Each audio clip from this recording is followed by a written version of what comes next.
మహిళల కోసం central bank of India మీకు అందిస్తోంది గృహ రుణం. అతి తక్కువ వడ్డీ రేట్లకే ప్రత్యేక సెంటు గృహలక్ష్మి.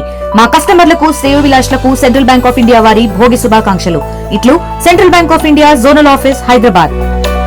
ఉమ్మడి అనంతపురం జిల్లా వ్యాప్తంగా భోగి పెద్ద ఎత్తున జరుపుకుంటున్నటువంటి నేపథ్యం, ముఖ్యంగా కూటమి ప్రభుత్వం కూడా చాలా ప్రతిష్టాత్మకంగా రాష్ట్ర వ్యాప్తంగా ఈ వేడుకలు జరపాలని కూడా చాలా మంది నాయకులకు కూడా అనౌన్స్ చేసిందని చెప్పేసి చెప్తున్నటువంటి నేపథ్యంలో మరి ఈరోజు మార్కెట్ యార్డ్ చైర్మన్ బల్లా పల్లవి ఆధ్వర్యంలో కూడా చూడొచ్చు మహిళలందరూ ముగ్గురు రంగవల్లులు వేసి ఈరోజు భోగి మంటలు ఇవన్నిటితో కూడా సంబరాలు చేసుకుంటున్నటువంటి నేపథ్యం.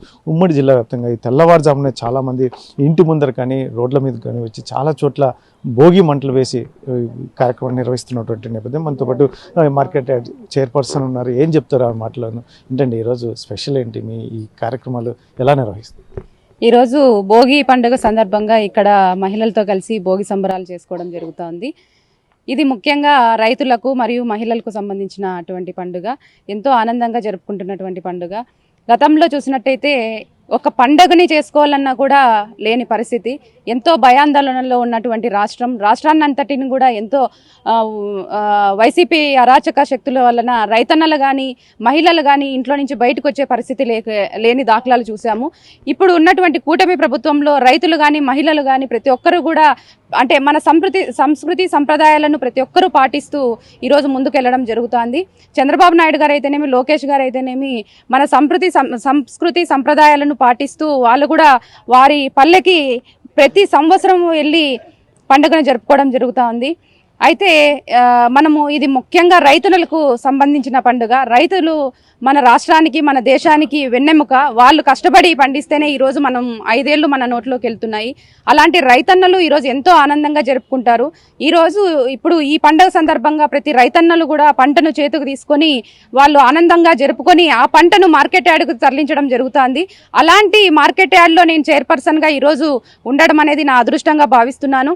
రైతన్నలకు మంచి గిట్టుబాటు ధర కలిగేలా వాళ్ళు ఏదైతే కష్టపడి పండించుంటారో అలాంటి కష్టానికి గుర్తింపు వచ్చేలా నేను ప్రతి రైతన్నకు న్యాయం జరిగేలా ప్రభుత్వం దృష్టికి తీసుకెళ్లి వాళ్ళకు ఉన్నటువంటి సమస్యలన్నీ పరిష్కరించడానికి నా వంతు కృషి చేస్తానని తెలియజేస్తున్నాను. ముఖ్యంగా సంక్రాంతి అంటే రైతుల పండుగ. ఇటువంటి సిచ్యువేషన్లో కూటమి ప్రభుత్వం రైతుల పక్షాన ఎలా నిలుస్తుంది? అందులో ముఖ్యంగా మీరు మార్కెట్ యార్డ్ చైర్మన్ కూడా బాధ్యతలు తీసుకున్న తర్వాత ఎందుకంటే చాలా ఇబ్బందులు పడుతున్నటువంటి మనకు కరువు జిల్లా అయినటువంటి రైతులు చాలామంది ఇబ్బంది పడే పరిస్థితి, వారిని ఎలా మీరు ఒక గాడిని పెట్టే పరిస్థితి?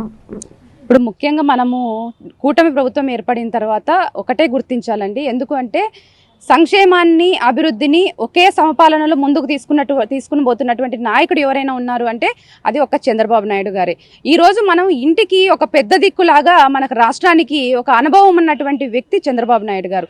ఆయన ఒక ఇల్లునే తీసుకుందాం, ఆ ఇంట్లో ఒక పెద్ద మనిషి అనే అతను సరిగ్గా లేకపోతే ఆ ఇల్లు ఎంత ఇబ్బందులు పడుతుందో, అదేవిధంగా గతంలో ఈ వైసీపీ ప్రభుత్వం వలన మన రాష్ట్రానికి ఎన్ని ఇబ్బందికర పరిస్థితులు సృష్టించారో అందరూ గుర్తించారు. అదేవిధంగా రైతన్నలు కూడా ఒక పాస్బుక్ విషయంలో అయితేనేమి, ల్యాండ్ టైటనింగ్ యాక్ట్ అయితేనేమి, తర్వాత ఈ పాస్బుక్ల మీద ఆయన ఫోటోలు వేసుకొని ఆయన ఆస్తిని ఏదో మనకు రైతన్నలకు ఇస్తున్నట్లు అందరికీ భయాందోళనలు సృష్టించడం మనం అందరూ గుర్తించాం. అయితే ఇప్పుడు ప్రతి రైతన్నకు నేనున్నాను, మీ ఆస్తికి ఎవరు యజమాని కాదు, మీ ఆస్తికి మీరే యజమాని అనే ఉద్దేశంగా వాళ్ళకి భరోసా కల్పిస్తూ, ఎందుకంటే ప్రతి రైతన్న ఆ పొలం మీదే ఆధారపడి ఉంటారు. అలాంటి పొలంని కూడా లాక్కునే పరిస్థితికి వచ్చారని చెప్పి చాలా భయాందోళనలకు గురి చేశారు. అయితే ఈరోజు ఆ విధమైన పరిస్థితి ఎక్కడ రాష్ట్రంలో లేదు. రాజముద్రని ముద్రించి ప్రతి రైతన్నకు పాస్బుక్ని అందజేసే పరిస్థితి ఉంది రాష్ట్రంలో. కాబట్టి మనము ఈ కూటమి ప్రభుత్వము రైతన్నలకు కానీ రాష్ట్రానికి కానీ ఎంతో అవసరము. రేపొద్దున కూడా ఈరోజు 11 సీట్లకే బుద్ధి చెప్పినటువంటి జగన్మోహన్ రెడ్డికి ఇలానే రైతన్నలను ఇంకొక రకంగా వేరే రకంగా వాళ్ళను మార్చాలని చూస్తే వాళ్ళకు అనవసరమైన ఈయన 10 రోజులకు ఒకసారో నెలకు ఒకసారో ఈయనకి గుర్తొచ్చి మెలకు వచ్చేసి కుంభకర్ణ నిద్రలో నుంచి బయటకు వచ్చి రైతన్నకు లేని అన్ని సృష్టించాలనే ఉద్దేశంతో ముందుకెళ్తున్నారు. ఈరోజు 11 సీట్లకు పరిమితం చేసినటువంటి ప్రజలు రేపొద్దున ఆయనకు సున్నాతో ఇంట్లో కూర్చోబెడతారని చెప్పి నేను తెలియజేస్తున్నాను. ఒక అంశం అండి, ముఖ్యంగా ఇటువంటి కార్యక్రమాలు రాబోయే జనరేషన్కి తెలియాలంటే మాత్రం చాలామంది ఇట్లా మూకుమ్మడిగా మహిళలు కావచ్చు, చిన్న పిల్లలు కావచ్చు, ఎందుకంటే ఇప్పుడు చాలా చోట్ల సెల్ ఫోన్స్కి, టీవీలకి అడిక్ట్ అవుతున్నటువంటి నేపథ్యం. ఇటువంటి నెక్స్ట్ జనరేషన్ తెలియాలంటే ఇలా మూకుమ్మడిగా చేసుకుంటే మంచిదండి. మన పాత తరంలో మనం చూసినట్టయితే అంటే పాతతరమైన విధానాలు కొంచెం మరుగున పడుతూనే ఉన్నాయి.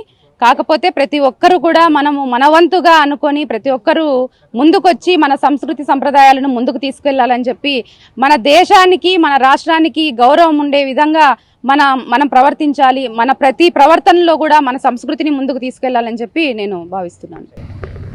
మొత్తం మీద మాత్రం ఇక్కడ అనంతపురం జిల్లా వ్యాప్తంగా పెద్ద ఎత్తున భోగి అనేది సంబరంగా జరుపుకుంటున్నటువంటి నేపథ్యం. భోగి మంటలు ఒకవైపు, రంగవల్లులు ఒకవైపు, అమ్మాయిలు ముస్తాబు, ఇటువంటివన్నిటి కూడా చాలా కోలాహలంగా నిర్వహించుకుంటున్నటువంటి నేపథ్యంలో Ballapalli market yard chairman Ballapalli చెప్తున్నది ఒకటి, ఇప్పుడు ప్రస్తుతం ఉన్న పరిస్థితుల్లో గతంలో అసలు పండుగలు సెలబ్రేట్ చేసుకోవాలంటేనే చాలా ఇబ్బందికరమైన పరిస్థితులు ఉండే. అయితే మాత్రం ఇప్పుడు ముఖ్యంగా నేను మార్కెట్ యార్డ్ చైర్మన్గా బాధ్యతలు తీసుకున్నటువంటి అందులో కూటమి నాయకుడిగా అయినటువంటి చంద్రబాబు నాయుడు రైతులను దృష్టిలో రైతుల పండుగ కాబట్టి రైతులకు మేలు జరిగే విధంగా ఆలోచన చేసే వ్యక్తి ఒకే వ్యక్తి చంద్రబాబు నాయుడు కాబట్టి ముఖ్యంగా రాబోయే కాలంలో కూడా ఇటువంటి సంస్కృతి సాంప్రదాయాలు నెక్స్ట్ జనరేషన్కి తెలియాలంటే మాత్రం అందరూ మూకుమ్మడిగా కలిసి చేసుకుంటే చాలా బాగుంటుంది అని చెప్పేసి ఆమె భావిస్తున్నటువంటి నేపథ్యం. కెమెరా పర్సన్ సుధాకర్తో చల్లాకనేడు RTV. Local to global news at your finger tips. మీ చేతిలో ఒక ఆయుధం. Download Raw TV app. Media legend Ravi Prakash is back.